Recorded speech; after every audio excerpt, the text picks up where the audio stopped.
j'ai eu une pensée, je me dis, on vit dans un monde de plus en plus stressant. Alors, qu'est-ce qu'on peut trouver comme palliatif? Je crois que le sourire et l'amour sont des panacées à utiliser sans modération pour embellir notre quotidien. Merci d'être là, car à 12h GMT, on est tous... Eh oui!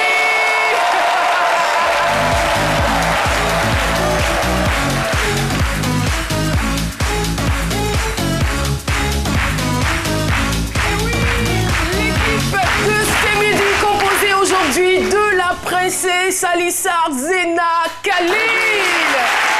De retour parmi nous. Alissa, on est très heureux de vous revoir. Ça va, tout va bien? Tout se passe très bien. Merci. Et aujourd'hui, dans notre chronique, C'est Potin Star. Aujourd'hui, dans C'est Potin Star, nous allons parler de ce défi qui a été relevé par l'un de nos chroniqueurs.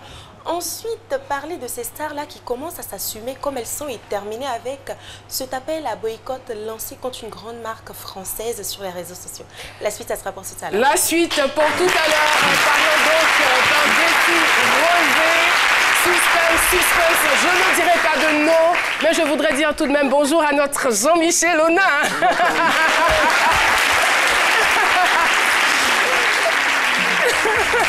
Bonjour Caroline, bonjour à tous. Alors j'espère que vous passez une très belle semaine, sinon je vous la souhaite excellente. Déjà pour le programme de ce jour, j'ai en réserve le lancement officiel du CITA, qui est le Salon international du tourisme d'Abidjan, c'était hier. Je vous donnerai quelques détails dans la suite. Et puis on évoquera aussi, c'est une découverte, j'ai découvert un jeune Ivoirien qui, sur sa page Instagram, poste chaque jour des photos d'emojis africains. C'est un jeune designer avec beaucoup de talent et du sens des couleurs. Et on finira sur un film qui est à voir dans les salles du cinéma Majestic, ça s'appelle Le Grand Jeu avec le beau Idriss Elba. Merci beaucoup. JM. Eh oui. Pourquoi est-ce qu'il le... Non, là c'est ça. Ouais. Allez. Là c'est ça. Ouais les gars. Vous allez bien? Ouais, je vous ai salué non. Ouais, bonjour. Tiens, moi, je stressant, moi, je m'en fous. Hein. Tiens, moi, je vis ma vie. Celui qui vient à m'aimer, celui qui vient à m'aimer. Ouais, celui qui vient là. Moi, je suis allé pour quelqu'un. Moi, je me barre ici, mais caractère. Moi, je vis à l'est. Voilà, c'est pas mon solo, non. Allez, on va faire briller ça matin, là.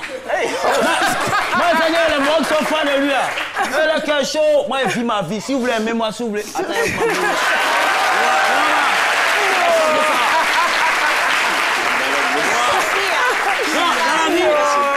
Attendez, quand tu fais quelque chose là, soit c'est ça ou c'est pas ça. Si tu as décidé de faire pas mon solo, il faut aller jusqu'au bout. Mon frère, il faut rester tranquille. Moi, je ne pas prêt. Gros français, c'est pas de là. C'est trop, c'est vrai. Oh, oui, mais c'est vrai, on comprend pas ça. C'est tout, ça va. Non, Philo, ça va. Pardon, ça va, ça suffit. Tiens. Oh là là. Son fan club, vraiment, qu'est-ce qu'on peut faire de lui? Qu'est-ce qu'on peut faire de Dr Philo? Ouais, c'est bien. Eh oui, c'est tout cela, l'esprit. C'est midi, nous parlions d'amour, de l'importance de l'amour.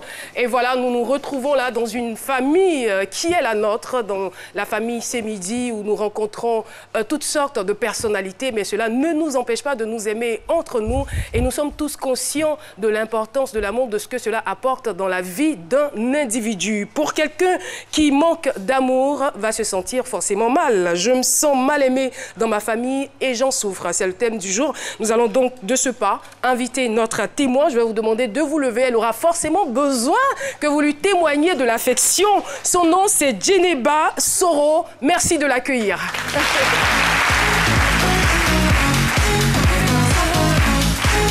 Et notre invité témoin du jour, Djeneba, bonjour. Et bienvenue sur le plateau de C'est midi. Merci. Bah, je vous trouve très séduisante, charmante. Merci. Pas pour vous flatter, hein, Okay. juste pour marquer mon attention, mon affection et vous Merci. dire que voilà, vous avez toutes les raisons de vous sentir aimé par les personnes qui sont autour de cette table. Et voilà, avant de redonner la parole à Djeneba, nous allons retrouver notre docteur en humour, docteur Philo, pour le thème.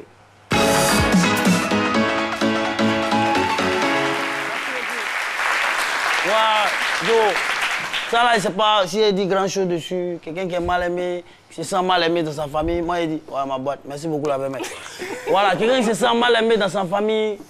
regarde-moi, quand vous me regardez là, moi, c'est comment sur le plateau habituellement. Tu es choc. Je suis choc, non? Donc, il m'en fout de quelqu'un. Alors que le choc, il y a là. Il y a des gens qui n'aiment pas ça.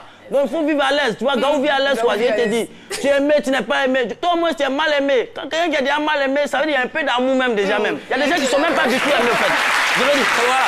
Il y a des gens, c'est ça. Et je sais de la manière, vous souffrez dans votre peau quand il s'agit de l'amour familial avec grand A. C'est pas vos amours bizarres, tape de marché, les amours. Je dis même l'amour là, même. Il y a des gens même là, c'est amour par contrat. Je t'aime pour 3 semaines. Je t'aime pour 6 mois. Ça n'existe même plus. Ça se programme? Oui, mais ça se programme maintenant. Fête de fin d'année, là, on a vu coiffure et fermeture éclair. Qu'est-ce qu'on recherche? Qu'est-ce qu'on recherche? Donc ça vous dit que vous au moins. Moi-même, je suis ici, chaque fois on est là, 5e saison on est là, on est de dos. Souvent même avant de commencer la chronique, on voit les trous dans le dos ici. On n'est pas. C'est vrai ça? On est là, c'est connerie là, c'est comme ça, il est vilain vis-à-vis. Non, on connaît tout ça là. Mais on connaît. Voilà. Ça veut dire que. C'est vrai, c'est ce qui se passe en réalité. Il dit ça. Oh non, vous n'allez derrière souvent. Ils sont pas là aujourd'hui, mais c'est les gens qui font les affaires, ils sont pas là. Donc ça vous dit que nous sommes en Afrique pour parler plus sérieusement. Il y a ce qu'on appelle, c'est-à-dire en même temps chacun doit se poser la question, qu'ai-je fait mal faire pour ma famille, ce que je ne devrais pas faire. Vous faites ce qu'on appelle une introspection. Qu'est-ce que vous avez fait pour être mal aimé dans votre famille? On est en Afrique, il y a des superstitions, il y a des choses, on dit non aux femmes. Souvent même des femmes même, on dit quand un mari, 3 mariés, tue les 3 mariés, c'est le 4e qui reste à elle. On appelle ça Bakumsawa, les Anglais appellent ça Freetown Fires. Ça arrive, Freetown Fires, ça arrive. Oh, pardonnez, tu me comprends, on va vous expliquer. Donc, ça existe. Il y a une femme qui s'arrête, tu t'arrêtes comme ça. Il y a des filles comme ça, il y a des filles puis elle est cassée comme ça là. Il y a même un match, mais quand on dit que quand tu es avec elle, elle rejette l'argent. Quand souvent la famille, elle rejette votre argent. Donc ça vous dit que souvent il y a des. Nous on voit, ne riez pas. Des gens. Vous remarquez souvent certaines personnes dans la rue, chien même à boire sur toi. C'est pas quelqu'un qui va t'aimer. On dit souvent ces personnes-là, c'est le sang du chien qui circule dans les veines. Souvent le chien même, oh, vous êtes nombreux, c'est lui seul. Le chien même dit aux autres de passer. C'est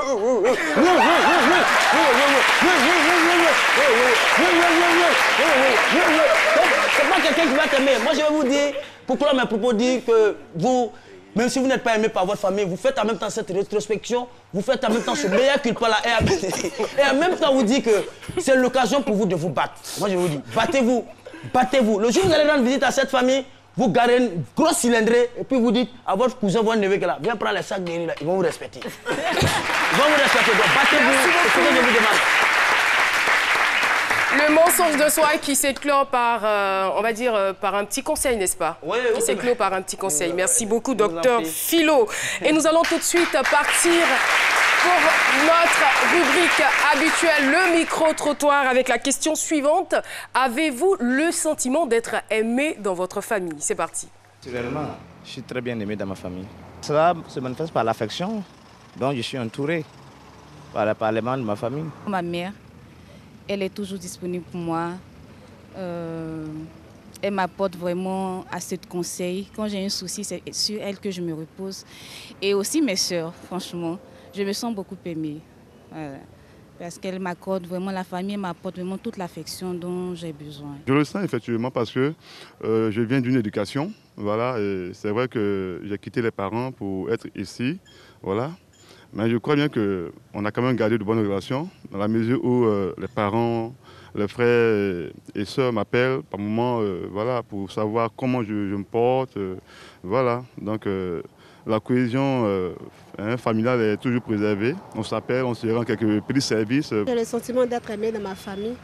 Parce que dans ma famille, on partage beaucoup de choses. On se dit un peu tout, on n'a pas de secrets, on partage les problèmes, on partage les joies. Et c'est vraiment une famille, quoi, au point où il y a des familles où souvent on dit je parle pas à ma grande sœur. Je n'ai jamais connu ça dans ma famille. Il n'y a pas ça chez nous. Il est vrai que il peut arriver qu'il y ait certaines personnes qui ne puissent pas éprouver cet amour-là. On ne peut pas les en vouloir. Ainsi va la vie. Voilà. Donc je veux dire que si déjà 10 personnes de la famille, 8 manifestent leur amour à mon endroit, je peux dire que je suis aimé dans ma famille.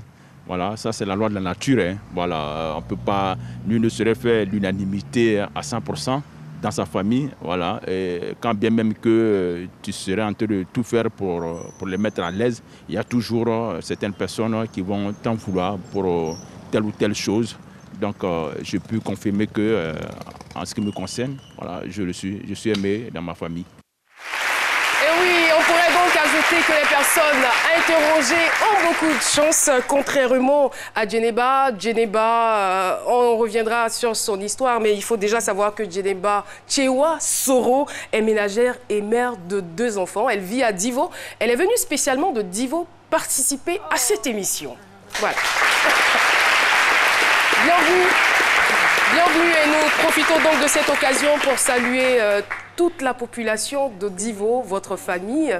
Et nous n'oublions pas Adiaké, avec le drame qu'a vécu Adiaké. Nous sommes de tout cœur avec vous. Nous sommes de tout cœur aussi avec vous qui nous suivez depuis Ziguinchor.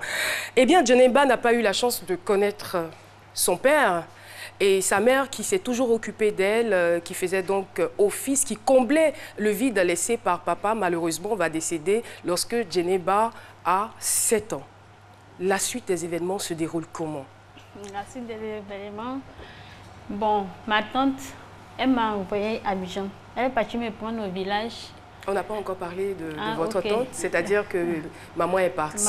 Oui, elle est partie, donc on est resté, il n'y avait plus maman ni papa. Comme moi, j'étais la dernière de la famille, la plus petite. D'accord. Votre tante vous a récupéré? Voilà, elle m'a récupérée. Je suis venue avec elle, je suis restée à la maison. Quand vous dites que vous êtes venue avec elle, c'est où? À Bécherville. À Bécherville, d'accord. Je suis venue à Bécherville. J'étais avec elle à Bécherville. Voilà. Comme j'étais un peu petite, je faisais un peu de tout de la maison. Ce que je pouvais faire de mon âge, en tout cas. D'accord. Je faisais jusqu'à ce que j'ai grandi un peu pour pouvoir faire des travaux un peu plus. Les travaux ménagers, voilà, ou les travaux adaptés à votre âge. Voilà. Je faisais tout. Maintenant, mon objectif, c'était d'aller à l'école. Avant d'arriver à votre objectif, je veux savoir comment est-ce que vous avez vécu ce temps-là? Parce que, comme je le disais, vous avez déjà été traumatisé parce que vous n'avez pas connu votre papa et encore plus traumatisé par l'absence. Parce qu'à cet âge-là, l'enfant a besoin d'au moins un parent. Voilà. Donc, vous vous retrouvez chez votre tante. Est-ce que vous retrouvez une nouvelle maman? Est-ce que vous retrouvez une famille? Comment est-ce que les gens sont avec vous? Une famille, on est ensemble avec les sœurs, mais il y avait manque de communication. Manque de communication. Donc bon, je vivais en temps... Je faisais mon travail, il n'y a pas tellement de communication avec eux. Vous n'avez pratiquement pas de contact avec vos cousins? Non, pas trop. Il n'y a pas trop de causerie entre nous. C'est que si je faisais mes mélanges, les trucs, un peu de tout. Donc après ça... Mais à 7 ans, normalement, vous êtes censé aller à l'école. Oui, oui, oui. Je veux dire, il y avait 7 ans, à 7 à 8 ans. Il y avait 7 à 8 ans, je pouvais toujours aller à l'école. Mais là, je faisais les travaux ménagers. Et vos cousins, allaient-ils à l'école? Si. Eux, ils partaient à l'école. Ça arrivait souvent, même quand les maîtres de maison viennent, les enseignants, moi, je suis à côté. Je suis à côté. Souvent les exercices qu'on leur donne, ils oublient. Comme moi, je retiens. Le lendemain, si le maître vient, il s'asseye, on leur pose les questions, ils n'arrivent pas à répondre. Mais ça prouvait que vous aviez déjà une certaine intelligence. Est-ce que votre tante le savait? Elle le savait même que j'aimais l'école. Elle le savait. Mais ça vous faisait quoi, je veux dire, pendant tout ce temps? Parce que ça a duré plusieurs années. Qu'est-ce que ça vous a fait ou qu'est-ce que ça vous faisait de voir vos frères aller à l'école et vous rester à la maison pour faire les travaux ménagers? Il y avait mal, mais il se sentait maltraité. Et je peux dire c'est ça aussi. Il y avait mal. Parce que tout le monde partait à l'école. Les enfants de mon âge, même souvent même, je suis au quartier, maintenant il n'y a plus d'enfants. Tout le monde est parti à l'école. Tu es seule à la maison, tu ne sais pas quoi faire. Bon, les petits travaux, t'envoyais les commissions. Tu pouvais être en classe aussi comme eux. Mais ça te permet, tu es à la maison. Donc, je ne comprenais pas pourquoi elle ne voulait pas m'inscrire. Parce qu'il était encore temps qu'elle me met à l'école. Mais pourquoi elle m'a gardée pendant tous ces temps? Est-ce que vous avez eu l'occasion de lui en parler, de dire non, ah, tata, il n'y a pas je trop de communication. Vous aviez peut-être peur aussi? Bon, ça, bon. S'il n'y a pas l'affection, approcher, souvent de temps en temps, approcher ton enfant de toi, savoir ce qu'elle veut, ce qu'elle ne veut pas.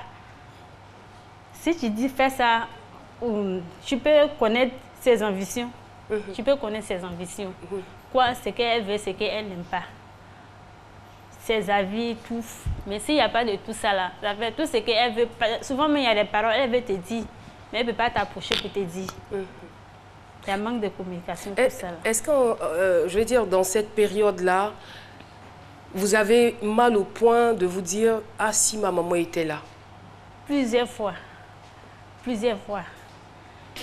Plusieurs fois, je disais ça. Et quand vous vous retrouvez... Oui, allez-y. Je peux dire, la question que tu as posée, plusieurs fois, je me disais ça. Et pour me soulager, je pleurais beaucoup.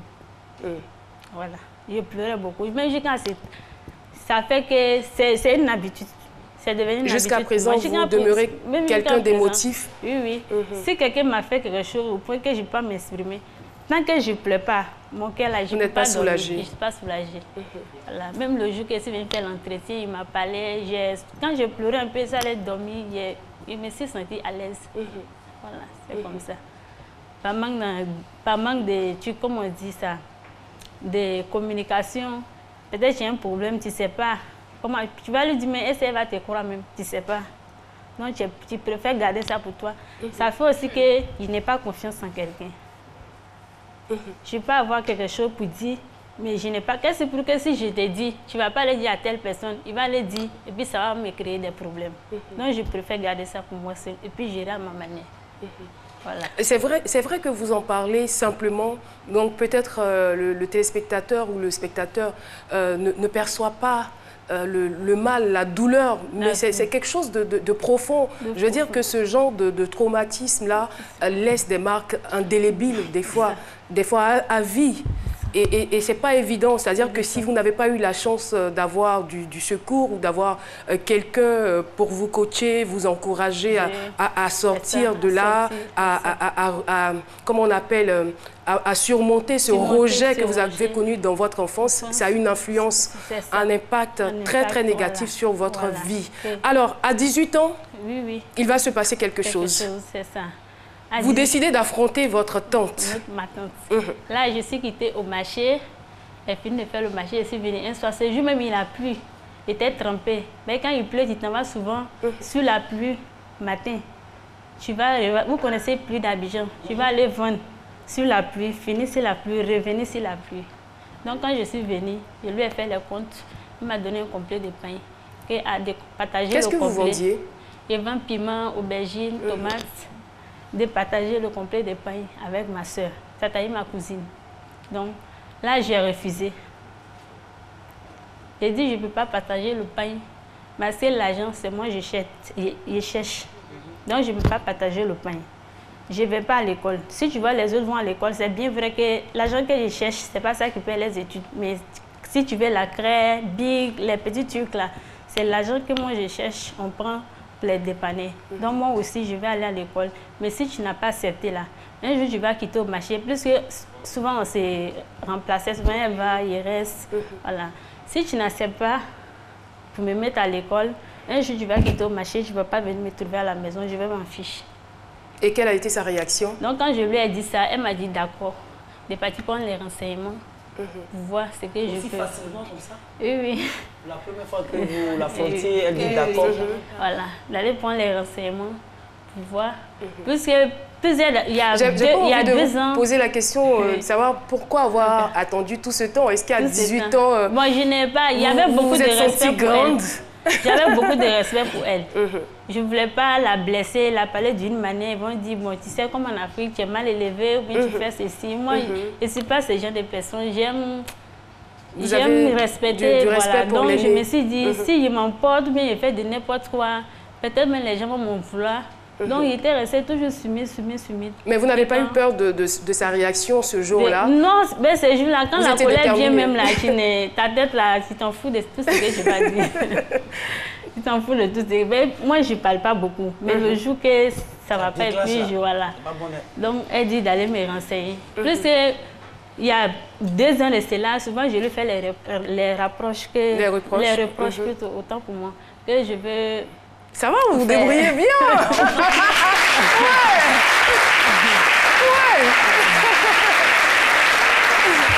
Je vais faire les cours d'alphabétisation. Elle me dit à chaque fois, va te renseigner, va te renseigner. Jusqu'à 2 ans, elle me s'est renseignée, pas de réponse. C'était la 3e année qu'elle me dit d'aller me renseigner. Et c'était la goutte d'eau. Puisque je connaissais déjà les tarifs, tout, je lui ai dit d'accord, ok.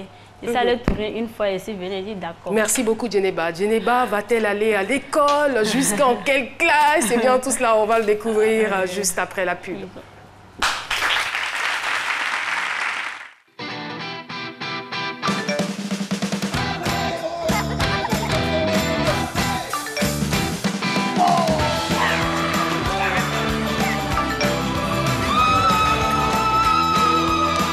L'Internet mobile de Move, on n'y résiste pas. Des forfaits au choix à partir de 100 francs, beaucoup plus de volume pour rester connecté tout le temps. Volume quadruplé les mardis et vendredis. Tapez maintenant étoile 303 étoile 3 dièse et profitez.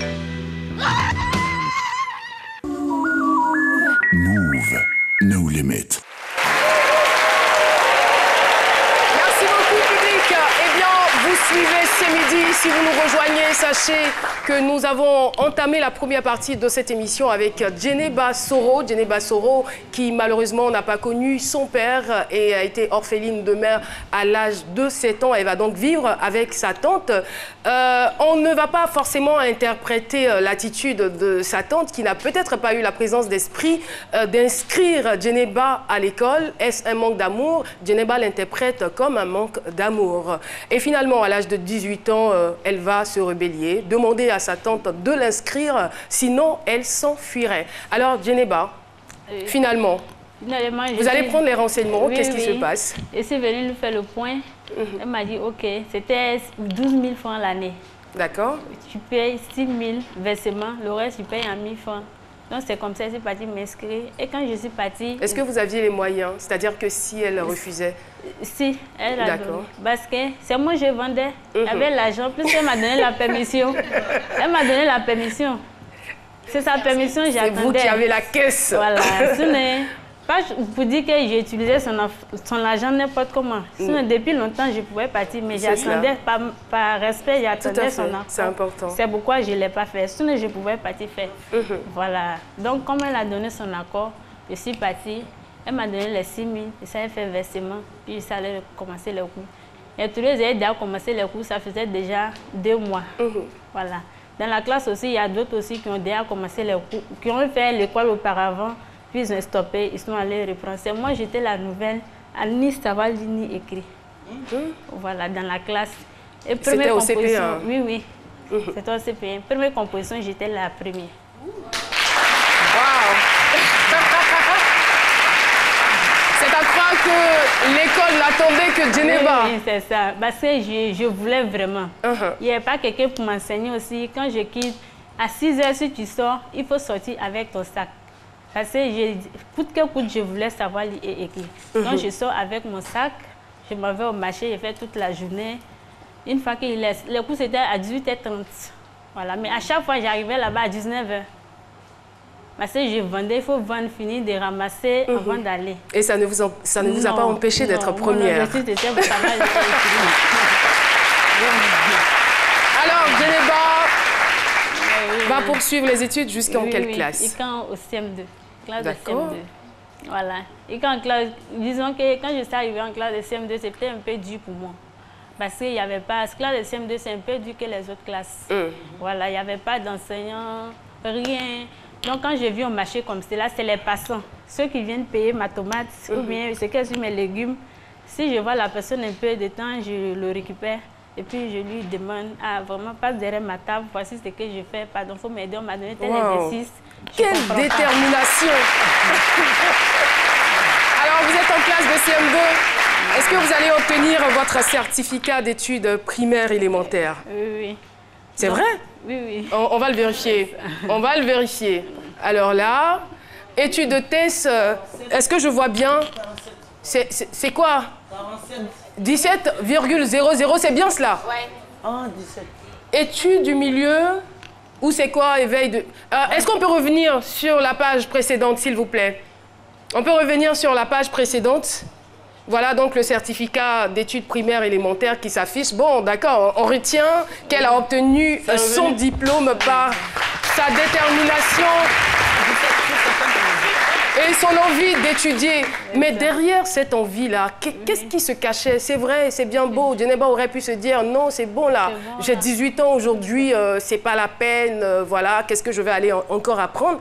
Mais jusqu'à 18 ans, vous êtes nourri par cette ambition-là. Et il y avait quoi qui se cachait derrière? Il y avait mon ambition, c'était de pouvoir écrire mon livre. Ah. Ma vie, pouvoir raconter ma vie dans un livre. Donc, c'est pourquoi je me battais pour pouvoir...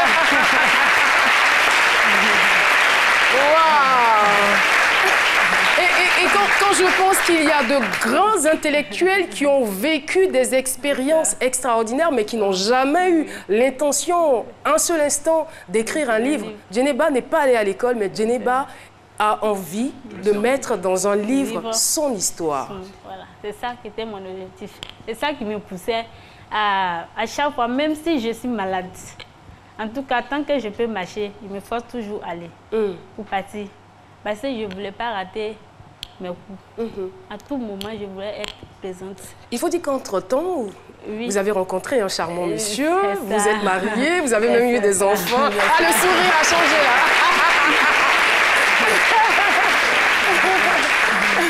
C'est cela. Bon. Oui, allez-y. Voilà. Jusqu'en 2012, j'ai raconté mon nom. Et qu'est-ce qui se passe quand vous rencontrez le monsieur? Est-ce qu'il arrive à vous donner l'amour que vous n'aviez pas, que vous attendiez depuis longtemps? Je ne peux pas le mentir, il est bien. Il est bien. C'est pas parce qu'on est à la télé. Hein. Non, s'il n'est pas bien, il faut le dire parce que nous, on règle les comptes là. Alors, il est bien. En fait, il n'est pas quelqu'un de... Il écoute beaucoup. Il écoute et puis il ne s'emporte pas facilement. Voilà. Je vais dire que moi-même, je m'emporte facilement. Parce que tellement je n'arrive pas à m'exprimer. Petite fille, peut-être c'est qu'on peut, mon cœur s'importe rapidement par rapport à lui. Mais je pense que ça a changé parce que vous vous exprimez, vous vous êtes très bien exprimé sur le plateau de ces midis. On va revenir au livre, hein, à votre ambition, les pas que vous avez déjà posés pour atteindre votre objectif. Mais déjà, moi, je voudrais savoir quels sont aujourd'hui vos rapports avec votre tante et vos cousins. Notre rapport, quand je viens en famille, elle ne me reçoit pas bien. Toujours. Toujours, elle ne me reçoit pas bien. Là, je ne sais pas ce que je lui ai fait. Une petite question qui est... Que sont devenus ces enfants? Ces enfants, ils sont là. Je veux dire, qu'est-ce qu'ils font dans la vie? Qu'est-ce qu'ils font? Bon, parce que quand je suis venue à Abidjan, ces enfants ils étaient déjà tous un peu grands. C'est les enfants de notre marraine qui étaient un peu les petits. Sinon, pour maintenant, ils étaient déjà un peu grands. Ils sont bien installés dans la société? Non. D'accord. C'est dommage. C'est dommage, on leur souhaite d'avoir du travail. Et puis, moi, ce que je veux dire, c'est que je vous souhaite vraiment de faire la paix avec eux, de retourner vers votre tante. Parce que je viens toujours là-bas. Vous allez là-bas, vous allez la rencontrer. Oui, oui. Et essayez... Hier même, j'étais là-bas. Hier même, j'étais là-bas. Et c'était froid? C'était froid. En fait, elle est froide. Quand mais vous allez avec quoi? Vous allez les bras ballants? Pas bon. Quand je viens, c'est que je trouve... Vous allez avec quoi? Souvent de la banane, une rouge, tout ce que tu trouves. Où je suis, quand je viens, la période de ce qui est là-bas, que je trouve, c'est ça. Faut mettre un peu d'argent. Mais est-ce que la séparation n'a pas été un peu bizarre lorsque vous alliez vous marier? Est-ce que vous vous êtes séparés en de bons termes? Bien sûr. Non, non. Un peu bizarre. Elle a coupé la bouche sur moi. Au moment même que les temps de mariage s'approchaient, on faisait les organisations. Peut-être c'est toi, tu m'as levé depuis que je suis toute petite. C'est cela. Bon, je peux dire qu'elle ne connaît pas trop les trucs de la vie, puisqu'elle était toujours collée au marché pour conseiller sa fille. Voici ce qu'il faut faire, ce qu'il ne faut pas faire. Je n'ai pas reçu de tout cela. Je me suis débrouillée toute seule. Voilà. Donc, carrément, je ne sais pas, elle a coupé la bouche sur moi pendant le mariage. Enfin, c'est comme traduction, ça. couper la bouche sur moi. Vous parlez quelle langue généralement? C'est le sénoufo. Le sénoufo, donc traduction littérale. Elle a coupé la bouche sur moi, c'est-à-dire qu'elle a arrêté de me parler. Ah, ok. Oui, Jean-Michel. D'accord. Alors, moi, j'ai une petite curiosité liée à votre ouvrage, votre livre, votre autobiographie. À qui sera adressé cet ouvrage-là? À ma tante directement. Non, je veux... Ah non. Vous écrivez le livre, c'est pour donner des leçons de vie à des jeunes filles comme vous, qui n'ont pas eu la chance d'aller à l'école, ou bien à des parents. En fait, à qui vous adressez dans cet ouvrage? Je m'adresse aux parents. Qu'est-ce que vous voulez leur dire aux parents? Aux parents de beaucoup s'approcher de leurs enfants. Que ça soit ton enfant ou pas ton enfant. Dès que tu as la responsabilité. Même si c'est une servante qui est chez toi, que tu as sa responsabilité, il faut t'approcher d'elle, il faut savoir ce qu'elle aime, ce qu'elle n'aime pas. Au fait, il faut savoir de la comprendre un peu pour qu'il y ait des trucs que ça se passe là, pour qu'elle puisse venir envers toi pour exprimer ce qu'elle ressent ou bien ce qu'elle veut. Et aux plus jeunes et aux enfants? Allez-y. Pour qu'ils ne soient pas trop timides, qu'ils ne soient pas renfermés. Voilà, c'est ça. Et aussi, aujourd'hui, on parle de gratuité de l'école. Donc, il faut aussi scolariser les enfants qui ont l'âge d'aller à l'école. Et même s'ils ont passé l'âge, il faut pouvoir se rattraper, n'est-ce pas? Alors, Djeneba, moi, ce que je pourrais vous dire, pardon, Jean-Michel? Où on était là avec l'ouvrage maintenant? L'ouvrage? Pas encore. Vous êtes à la recherche de personnes pour vous aider, c'est cela? Oui. Oui. Parce que comme j'ai laissé les cours depuis 2012, donc j'ai un peu perdu la Pourquoi vous avez abandonné? Je n'ai pas abandonné parce que où je suis, on ne fait pas là-bas. Ah, il n'y a pas d'école? Non, il n'y en a pas. Alors revenez à Abidjan. Enfin, c'est pas aussi simple que ça. Ça dépend du travail du monsieur. D'accord. Voilà, s'il a eu l'opportunité de venir, lui-même m'encourage. Une fois qu'il sera ici, je vais toujours continuer. D'accord. En tout cas, votre témoignage, il est très édifiant. Djeneba, et pour toutes les personnes qui sont dans la situation de Djeneba, on dira qu'il n'est jamais trop tard pour se reconstruire. Voilà, Djeneba nous a montré l'exemple. Elle n'a pas eu la chance d'aller à l'école, mais elle s'est donné les moyens d'y aller aujourd'hui. Elle peut s'exprimer sur un plateau de télévision. Voilà. Et pour les marques indélébiles dont je parlais, que laissait donc cette trace, ce manque d'amour, n'hésitez pas à rencontrer des spécialistes, soit un psychologue, un coach en développement personnel, un assistant social, voilà. Donc, il y a tous ces moyens-là pour pouvoir attraper les choses. Et surtout, ouvrez-vous au monde, ouvrez-vous aux gens, causez avec les gens, échangez avec les gens. Ça va vous soigner, c'est important. N'est-ce pas, Djeneba? En tout cas, merci beaucoup d'être venu sur ce plateau. Vous restez avec nous et pendant ce temps, on retrouve tout de suite le sage Haïté pour son mot.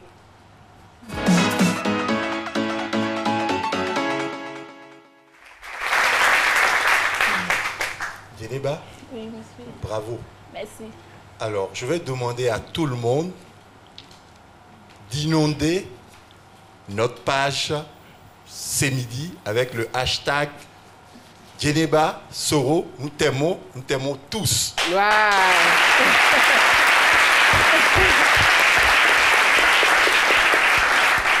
Et j'ai une autre requête. Djeneba a envie de parler de sa vie. Et peut-être nous avons devant nous le prochain prix Ivoire, Madame Kassi Fofana. Pourquoi pas? Alors, nous allons demander à tous les écrivains du monde entier d'aider Djeneba. Ce sera un livre à 1000 mains, mais ce sera le livre de Djeneba. Djeneba, au travail, et ton livre fera de toi une personnalité. Merci. Nous sommes de tout cœur avec toi. Nous t'aimons passionnément. Merci. Vive Djeneba. Merci beaucoup, le sage Haïté. Alors, le sage, on ne va pas se fatiguer. C'est vrai qu'il y a peut-être des écrivains avérés qui vont venir vers Djeneba, mais déjà, pour les premiers jets, il a été professeur de français. Donc, après l'émission, sautez à son cou. Il va vous dire ce qu'il y a à faire. Merci infiniment, le sage Haïté. Et comme je le disais, n'oubliez pas donc de sourire, d'entretenir un sentiment de sécurité, de sourire à la vie et aussi à faire la paix avec vous-même et avec les autres. Sur ce, mesdames et messieurs, je vais vous inviter à retrouver notre princesse du jour, Alissar Zena, ses potins stars. C'est parti.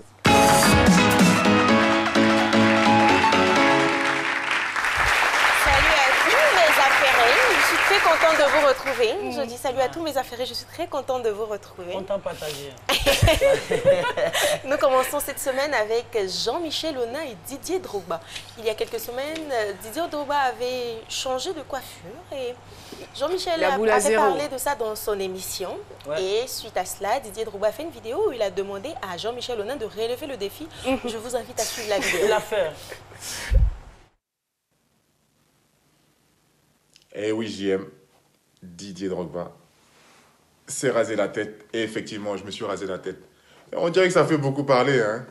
Bon, j'attends ton tour. Donc voilà la vidéo où Didier Drogba met Jean-Michel Aunin au défi de se raser la tête. Et Jean-Michel Aunin s'est rasé la tête. Voilà la vidéo qui prouve. 1000 hésitations. J'ai décidé de me faire raser la tête. Tout ça, c'est grâce à Didier. Hein.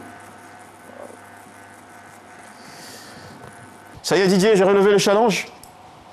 Boule à 0. Ça mérite des applaudissements, l'équipe. Merci beaucoup. Voilà quelques applaudissements de l'équipe. 2 filles ou challenge relevé.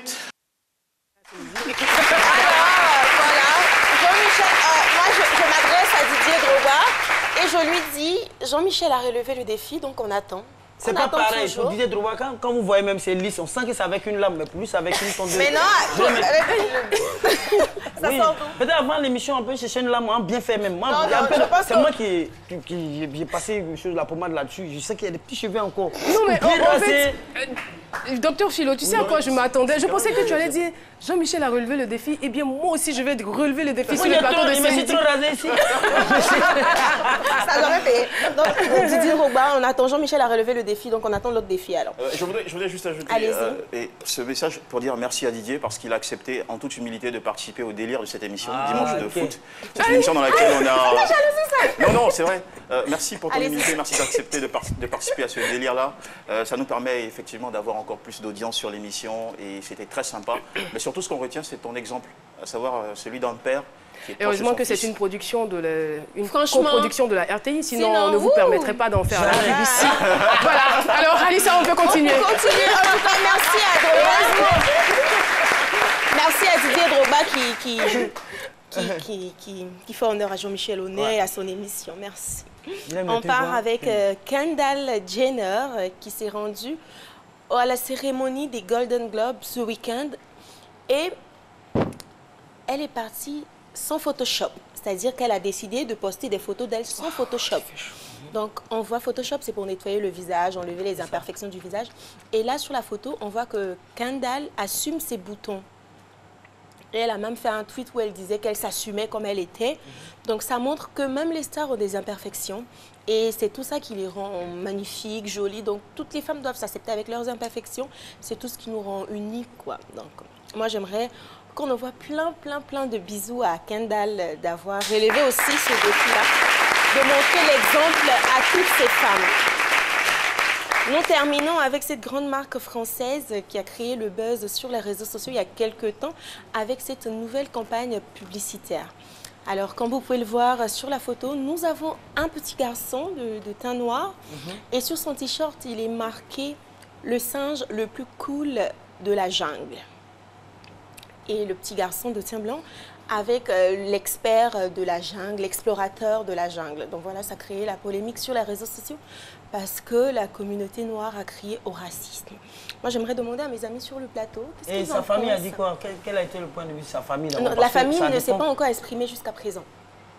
Donc moi, j'attends ce que sa famille s'exprime d'abord, peut-être parce que c'est ça, parce que là, je sais pas, bon, bref. Sa famille n'a qu'à parler, puis nous, on va suivre. Jean-Michel, c'est lui, parce que là... Alors, Jean-Michel Aunin, qu'est-ce que vous en pensez? Moi, je ne vais pas entrer dans les polémiques de race et de couleur. Ce que je peux dire, c'est que il faut que, en tant qu'Africain, on n'oublie pas ce qu'on est. C'est-à-dire qu'avant tout, l'Afrique, c'est quand même le continent le plus vert au monde. L'Afrique, c'est l'un des sous-sols les plus riches au monde. C'est l'une des populations les plus jeunes au monde. C'est aussi le continent qui enregistre en ce moment les plus forts taux de croissance économique. Et il y a Obama qui disait avant de quitter son office, il disait en anglais « Africa is the future ». Donc l'Afrique c'est l'avenir. ne nous laissons pas distraire par ce genre de... Je sais que c'est un problème grave, mais je voudrais qu'on ne se laisse pas distraire par ce genre de polémique et tout ça. Concentrons-nous sur ce que nous sommes, sur ce que nous avons comme richesse, comme ressources. Et puis regardons surtout l'avenir. Parce que quand on, à force de dire à un lionceau, tu es un chat, tu es un chat, tu es un chat. Si tu dis à un lionceau, tu es un chat, tu es un chat, tu es un chat, c'est parce que tu es conscient que le jour où il prendra conscience qu'il est un lion, il va rugir et devenir le roi de la jungle. Donc... J'aimerais aussi signifier que plusieurs artistes ont crié au boycott de la marque. On a P. Diddy, on a The Weeknd aussi qui avait signé un contrat avec cette marque, qui a décidé de rompre son contrat parce qu'il avait jugé cette pub trop raciste. Je précise que The Weeknd est un chanteur américain noir qui réside aux États-Unis. Voilà, c'est tout pour aujourd'hui, Caroline. Merci beaucoup, Aïssa Zena. Eh bien, on le recevait il y a quelques jours sur ce plateau, on dira défi relevé également de son côté, puisqu'il a réussi à rassembler sur une même scène plus de 15 000 personnes. Mesdames et messieurs, Molière est avec nous.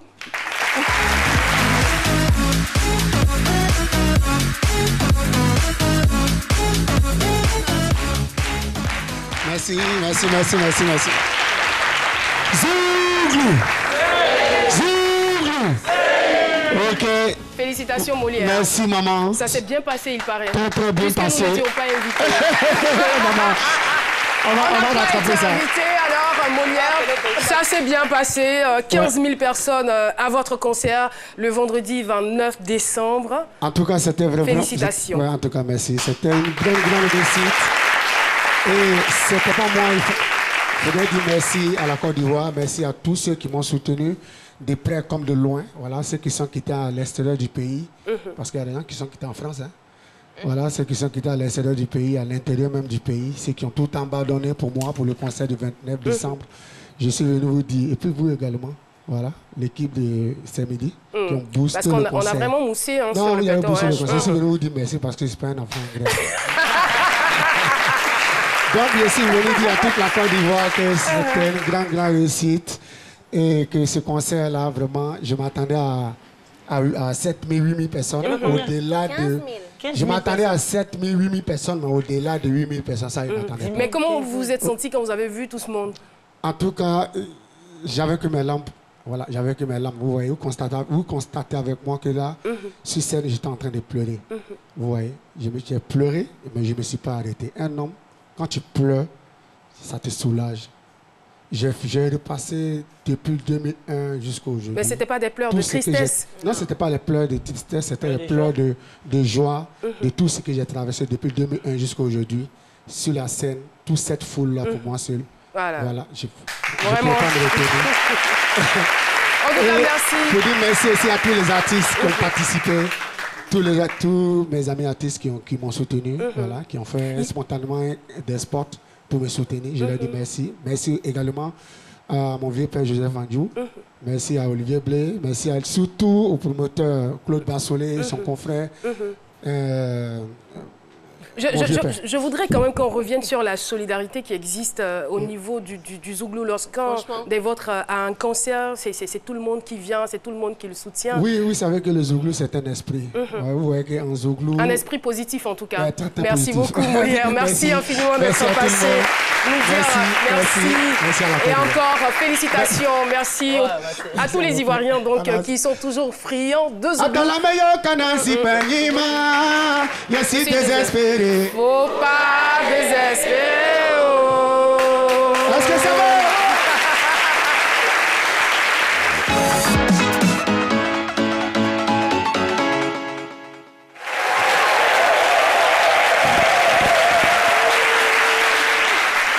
Hier, lundi, 15h, à la salle des fêtes de l'Hôtel Ivoire, c'était le lancement officiel du CITA, Salon international du tourisme d'Abidjan, piloté depuis 2 ans par l'Office ivoirien du tourisme, Côte d'Ivoire Tourisme pour être plus précis, et son visionnaire DG, M. Jean-Marie Sommet. Les résultats à ce jour sont plus que probants. Je vous en donne quelques chiffres déjà. La contribution du tourisme est passée de 0,6% en 2013 à 7% aujourd'hui, avec plus de 1,5 million de touristes en Côte d'Ivoire en 2017. Génial. M. Jean-Marie Sommet et son équipe. Alors le CITA, à la base, c'est un salon d'affaires et d'opportunités économiques qui met à l'honneur le tourisme ivoirien et beaucoup plus largement africain. La 8e édition se prépare à accueillir, contrairement à la 7e qui avait accueilli 45 000 personnes. Cette saison, ça va être 60 000 personnes attendues sur le sol ivoirien. Et puis des délégations de France, d'Espagne, de Chine et d'Allemagne sont également espérées à ce salon. Les ambassadeurs de ces pays étaient hier à la cérémonie aux côtés de 6 ministres d'État, de directeurs généraux d'entreprises et d'opérateurs économiques du secteur. Go Michel et le Zaouli, qui est devenu, vous le savez, patrimoine immatériel de l'UNESCO, ont animé effectivement cette belle cérémonie. Puis rendez-vous donc du 27 avril au 1er mai 2018 au CITA sur un espace de 10 000 mètres carrés au boulevard de l'aéroport. J'ai quelques chiffres pour vous, des chiffres satisfaisants. Déjà, notez que la Côte d'Ivoire est classée 3e destination touristique d'affaires en Afrique, juste après le Nigeria et le Maroc. Côté tourisme des loisirs, nous sommes 12e. Des efforts sont entrepris, donc dans les années à suivre, forcément, on aura des statistiques plus en hausse. Et puis le ministre du Tourisme, M. Siandou Fofana, qui était à cette cérémonie de lancement hier, a annoncé que cette année 2018, 2 villages touristiques seront créés en Côte d'Ivoire, à Sassandra et à San Pedro. Et puis 4 grands hôtels internationaux s'installeront dans ce pays. Ça va donc être une opportunité pour de l'emploi et encore pour doper le secteur. Voilà, autre plaisir, cette fois-ci c'est une découverte que j'ai faite grâce à une amie qui s'appelle Marie Eliam, une découverte sur Instagram où j'ai pu voir le joli travail d'un jeune Ivoirien qui est un designer à la base et qui s'est engagé, c'est un défi qu'il s'est donné, un projet aussi qu'il a. Sa page s'appelle Creativorian, voilà, vous pouvez le voir sur l'écran. Il s'est engagé à chaque jour publier un emoji africain. Donc là vous pouvez voir une banane braisée, il y a même du garba et d'autres accessoires empruntés à notre quotidien. Parce qu'il n'y a pas que la création extérieure, il y a aussi une création locale, une inventivité locale. Wow. Ce garçon, voilà, du garba, donc en mode emoji. C'est sympathique. Il se fait surnommer Zouzoukwa. Son travail est cool, sympathique, coloré. Donc j'espère que les Ivoiriens, pour commencer, et les Africains par la suite, voilà, une boule d'assiéké, vont adopter ces emojis au quotidien. Ça mérite des applaudissements. Attends, ça c'est quoi? Qu'est-ce que c'est l'image qui s'affiche sur Michel? Comment? Qu'est-ce que c'est? C'est ce qu'on appelle des emojis. Ce sont des images pour exprimer des émotions ou résumer des mots. C'est la loco. Sur les téléphones. Voilà, là on est devant de la loco. Mais Jean-Michel, oui. Moi j'aimerais savoir comment est-ce qu'on fait pour télécharger? Bien, on peut pas télécharger. Pour le moment, toutes ces images sont sur sa page Instagram, donc téléchargeables. D'accord. Après, à vous de savoir, enfin, à vous de l'utiliser. Ah, le coup là, il n'a quand même piment à côté. Je veux dire, ça c'est le foufou.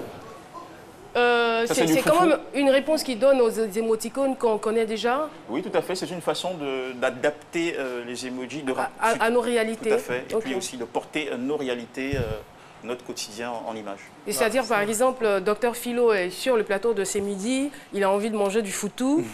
Alors, il envoie, par exemple, par texto, on se retrouve là pour un petit plat de... Et puis il met une image de la loco. À qui il envoie le message? À qui est-ce que vous envoyez le message? Moi, je suis là. À qui moi j'envoie le message? Vous êtes sûr d'être avec nous? À qui j'envoie le message, au fait? Oui, oui. Non, mais je sais pas. De toute façon, moi... Oui. Vous ne mangez jamais? Je mange, mais à qui envoie le... Moi, il donne popote à la maison. Moi, il pas besoin. Alors, ce garçon-là, il s'appelle Oplerou Grébé. Félicitations à toi. Et puis, j'ai bien aimé aussi le fait que...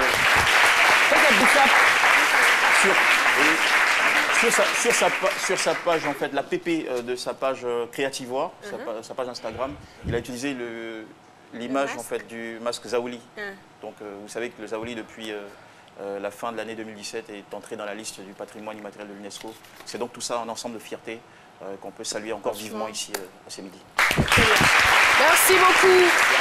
Jean-Michel, vous avez un dernier point. Allez-y très rapidement. En une minute. Bien, je vous emmène au cinéma sur un casting prestigieux qui réunit à la fois Jessica Chastain, Kevin Costner et Idris Elba. C'est un gros thriller qui a déjà 2 nominations internationales. C'est l'histoire de Molly Bloom. C'est une assistante... Pardon, j'y vais. D'accord, c'est une assistante surdouée d'un patron de casino qui finit par elle-même se muer en grande reine du jeu à Hollywood. Alors c'est un succès qui va susciter jalousie et complot. Elle finit par se retrouver traquée par le FBI et la mafia russe. Comment va-t-elle s'en sortir? 2h20 minutes de suspense, d'intrigue. Pour tout savoir, regardez des images qui vont vous donner envie. Non, merci. Voilà, on a les images en illustration. Merci beaucoup. Jean-Michel. Et mes remerciements vont également à l'endroit de l'ISTC Polytechnique qui a été avec nous tout au long de cette émission. Merci beaucoup. ici au Fan Club C'est Midi. Et c'est ici que tout a commencé et c'est là que tout finit pour aujourd'hui. Mesdames et messieurs, on garde l'espoir de se retrouver demain pour un autre numéro de C'est Midi. Au revoir et très bon appétit à vous.